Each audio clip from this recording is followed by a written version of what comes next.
Perkenalkan, nama saya Gita Praditasana dari Fakultas Fisik semester 6 dengan NIM 1967201035, ingin memaparkan materi dari mata kuliah Kekuatan Ilmu Politik. Langsung saja ke pembahasan. Kekuatan politik. Keragaman ideologi politik membuka ruang berkembangnya ilmu sosial dengan beragam paradigma.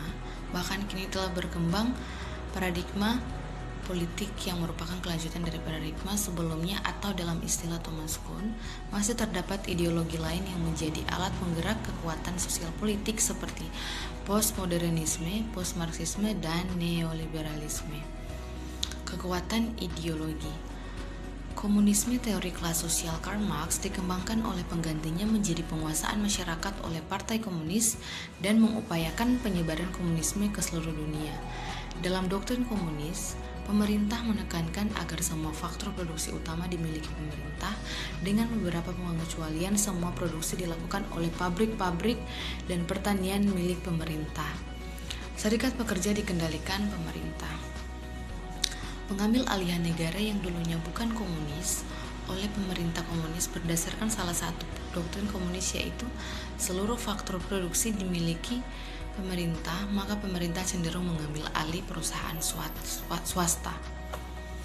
Pengambil alihan penyitaan pemerintah atas kekayaan di dalam batas negaranya sendiri yang dimiliki orang asing diikuti dengan kompensasi yang segera, memadai, dan efektif yang dibayarkan kepada pemilik sebelumnya.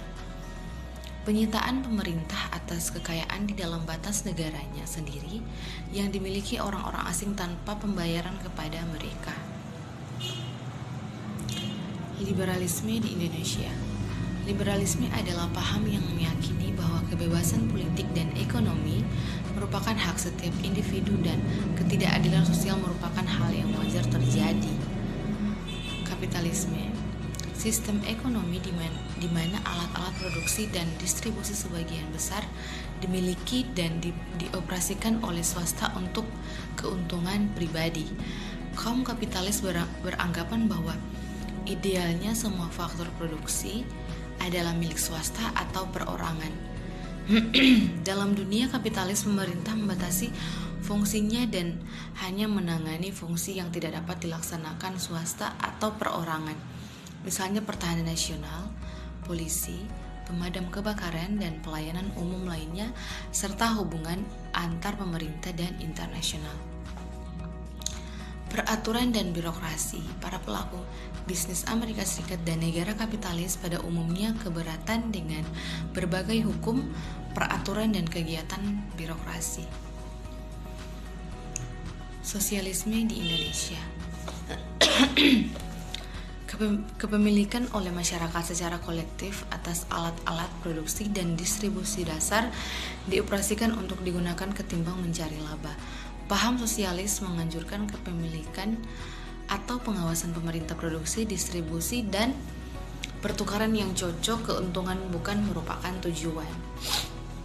Sosialisme berusaha mewujudkan kemakmuran bersama melalui usaha kolektif yang produktif di bawah kendali dan campur tangan pemerintah.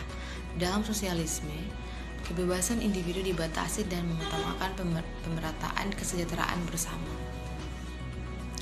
Sosialisme pertama kali masuk ke Indonesia melalui sebuah organisasi yang dibangun bernama Indische Social Democratische Vereniging atau Persatuan Sosial Demokrat Hindia Belanda.